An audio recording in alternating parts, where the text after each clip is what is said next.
Breaking news చూస్తున్నాం. Hormuz లో మరోసారి తీవ్ర ఉద్రిక్తత నెలకొంది. ఓమన్ తీరంలో 2 కార్గో షిప్స్ పైన ఇరాన్ మరోసారి బిగ్ అటాక్ పాల్పడింది. మిసైల్ దాడులతో ఈ 2 నౌకలు కూడా పూర్తిగా మంటలో చిక్కుకొని కాలి బూడిదైపోయాయి. ఆయిల్ ట్యాంకర్లు 2 కూడా. అయితే ఇరాన్ అమెరికా శాంతి ఒప్పందం తర్వాత ఇదే అతిపెద్ద అటాక్. హార్మూజ్ సమీప నౌకలపైన దాడిని ధృవీకరించింది IRGC. Iranian revolutionary guards and corps చెప్తున్న ప్రకారంగా ఈ దాడి మేం చేసిందే అని అంగీకరించారు. దాడుల తర్వాత ఇరాన్కి ట్రంప్ ఒక స్ట్రాంగ్ వార్నింగ్ కూడా ఇచ్చారు. ఒప్పందం లేకపోతే ఇరాన్ని అంతం చేయడం మాకు కష్టం కాదు, గంటల్లో వారి వంతెనలను కూల్చేయగలం, విద్యుత్ సరఫరా నిలిపివేయగలం. ఇరాన్ దగ్గర డబ్బు లేదు, పరిస్థితులు ఎలా ఉన్నా నేను ఒప్పందానికి మొగ్గు చూపుతా, యుద్ధం ప్రభావం ఎవరిపైన పడడం నాకు ఇష్టం లేదు. ఇది డొనాల్డ్ ట్రంప్ చేస్తున్న స్టేట్మెంట్. ఇక ఖమేనీ అంత్యక్రియల వేళ మరోసారి ఉద్రిక్తత వాతావరణం నెలకొంది. ట్రంప్ పై ఆగ్రహం వ్యక్తం చేస్తున్నారు ఇరాన్ ప్రజలు. ఇక ట్రంప్ వ్యతిరేక నినాదాలతో మారుమోగిపోయే అంత్యక్రియల ప్రాంగణం మొత్తం కూడా. సో అలీ ఖమేనీ అంత్యక్రియలు జరుగుతున్నాయి, మీకు తెలిసిందే. అలీ ఖమేనీ అంత్యక్రియలు మొదలైంది నిన్నటి నుంచి. సుమారుగా 9వ తేదీ వరకు కూడా ఈ అంత్యక్రియలు జరుగుతాయి. 9వ తేదీన ఆయన స్వగ్రామంలో ఆయన్ని పూర్తిగా ఖననం చేస్తారు. అప్పటి వరకు ఈ కార్యక్రమాలు జరుగుతున్న తరుణంలో ఇప్పుడు స్ట్రైట్ ఆఫ్ హార్మూజ్ దగ్గర ఓమన్ తీరంలో జరిగినటువంటి 2 కార్గో నౌకల యొక్క దాడి చాలా తీవ్రంగా పరిగణిస్తోంది అమెరికా. ఇటు కేవలం అమెరికా దీన్ని సీరియస్గా తీసుకోవడమే కాదు, ఇంకోవైపు ఇరాన్ పబ్లిక్ కూడా అంత్యక్రియల కార్యక్రమంలో ఆ ప్రాంగణం మొత్తం కూడా ఆందోళన కలుగజేస్తూ ఉన్నాయి. చాలా పెద్ద ఎత్తున ఎక్కడ చూసినా కూడా ఇదే ఉద్రిక్తత వాతావరణం నెలకొంది. సో అక్కడ ఓమన్ తీరంలో 2 నౌకలు కూడా కాలి బూడిదైపోయే మంటలు చిక్కున్నాయి. 2 మిసైళ్లతో దాడి చేసినటువంటి ఈ సంఘటనతో ఒకసారిగా షాక్ గురి చేసింది. మరి ఆ నౌకలు ఎక్కడికి వెళ్తున్నాయి, ఎటువైపుగా వెళ్తున్నాయని మాత్రం ఇంకా సస్పీషియస్గానే ఉంది. కానీ ఈ 2 నౌకల్ని కూడా ఇరాన్ టార్గెట్ చేసి మరి పేల్చేసింది. ఇది ఐఆర్జీసీ కూడా కన్ఫర్మ్ చేసింది.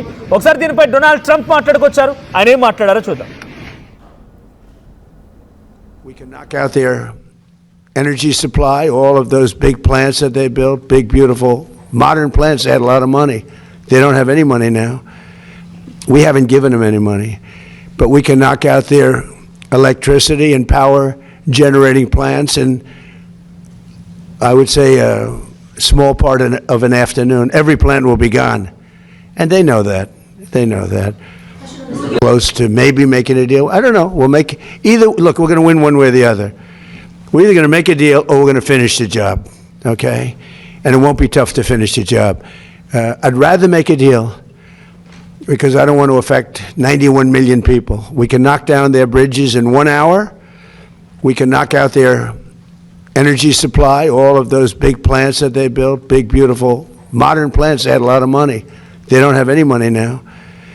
We haven't given them any money, but we can knock out.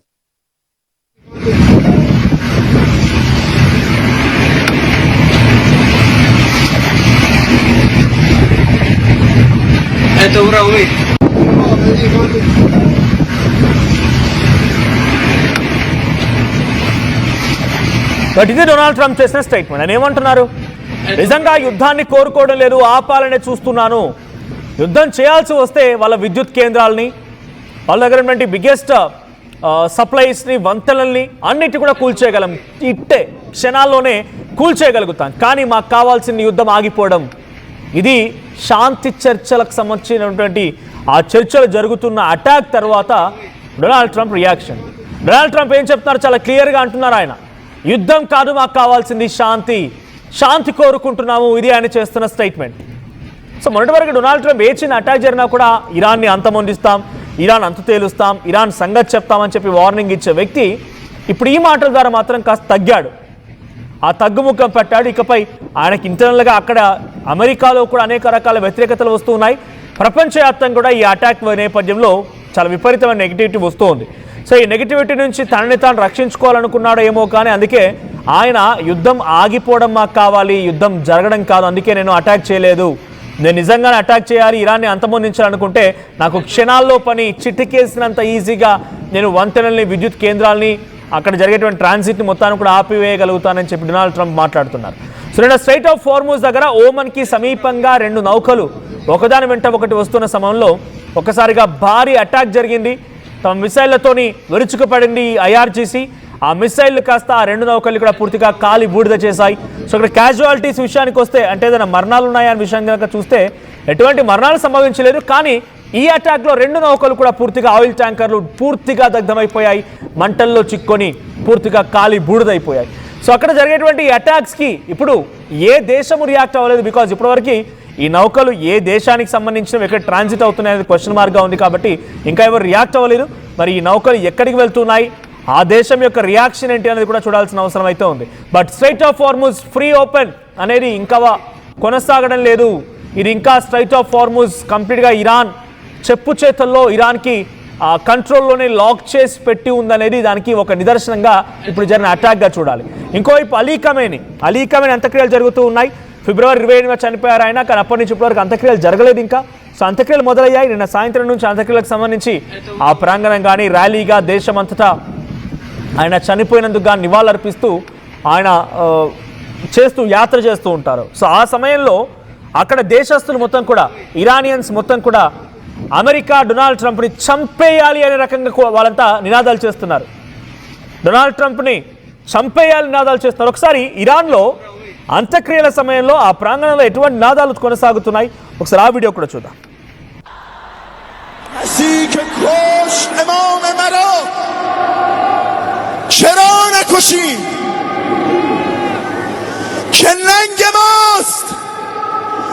اگر قاتل تو را نکشیم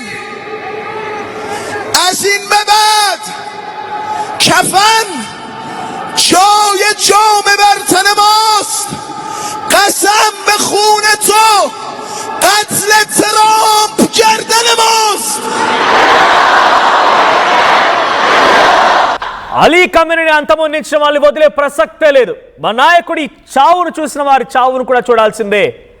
మనం డెఫినెట్గా ఆ రకంగానే మన బాధ్యతగా తీసుకొని ముందుకు వెళ్ళాలి. ఇది వాళ్ళు చేస్తున్న స్టేట్మెంట్స్. సో అలీ ఖమేనీని అంతమొందించినవారు డొనాల్డ్ ట్రంప్.